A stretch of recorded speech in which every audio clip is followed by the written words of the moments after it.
I was babysitting for a family in a house I'd never been to before. It was big, old, and full of strange paintings. One of them showed a little boy. He was smiling, but his eyes followed me. At 11 p.m., the kid went to sleep. I stayed downstairs, watching TV. That's when I heard it. Thump, thump, thump, coming from upstairs.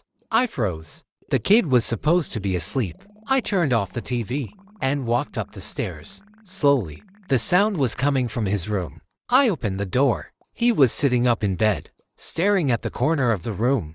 I asked, "Hey, are you okay?" He whispered, "There's a man in my room." I looked. Nothing, just shadows. And then, the closet door started to open. My heart stopped. I grabbed the kid and ran out of the house.